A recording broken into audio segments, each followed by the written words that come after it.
Ithi ke yona ke elokugqiza bazalwana ndithi vuyani zilungiseleleni nigqibele thuthuzelekani cingani ntoni zolani. Wothi ke uThixo wothando noxolo babe nani. Amen. Jesus. Lisho elalizwi ilizwi likaThixo. Lithetha ngokuzola. Lithetha ngokuthobeka. Lithetha ngokuthobela uThixo.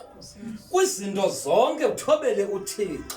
Kwizinto zonke benethemba elinye elinguThixo. Ngokuphakama kwethu sezenqobeni kaThixo besizolele uThixo. Sinethemba elinye elinguThixo. Lithi ilizwi likaThixo mthobele uThixo. Iba nenhlonipho kuThixo. Umamwana wathobela uThixo. Yavuleka impendulo ethobele uThixo. Umamwana mhlawe iqoqela etempileni. Mhlawe ehlekwa umamwana engafumani mntana. Kuba ziba khona imiqobo evalela umuntu ngaphambili ejonge kwaThixo. Ikhona imiqobo echafisa umuntu endleleni ebheka kwaThixo. Lithi ilizwi likaThixo masimthobele uThixo.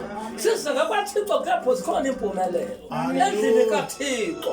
Ube nokholo kuba zonke zenzeka ngokholo.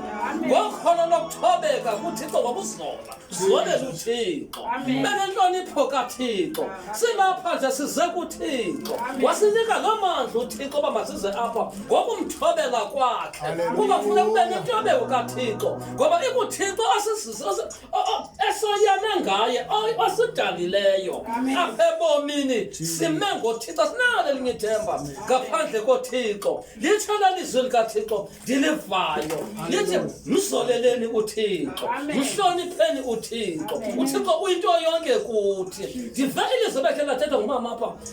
Mama ngidinga. Nxa esithi xa thethayo noba kunini nasakwakhela kodwa kufuneka uba ube nethemba. Benethemba elinguThixo. Kholosa ngoThixo. Kuzawulunga. Into zikaThixo soze zilunge ngoku zikaThixo. Iba nokholo. Sicela noba kunini na ekhona nje uThixo. Ube nogaba ekhona nje uThixo. Kuzawulunga. Noma sawunepeniva ekhona nje uThixo.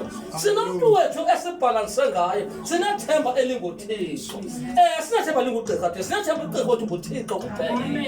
Ekhona nje zavuleka ingcango. Sawuvuka uyakhangela umsebenzi. Kakhokelisa uThixo ngaphambili. Ucaba kodwa ekhona nje. Sofaka isivi ekhona nje. Kodwa sasekulunge kwakuqala. Kuyashiyashiyana ubheka ekulungeni. Kodwa banethemba lokuba kodwa zizavuleka ingcango zami. Zivuleka ingcango uba uThixo ukujongile. Engasulungisela kwangela xesha ufuna ngalo. Unelakhe ixesha. Ilanto kufuneka abantu ukholo kuThixo. Kholelwa kuThixo uba uThixo ukhona. Beshinda. Hallelujah.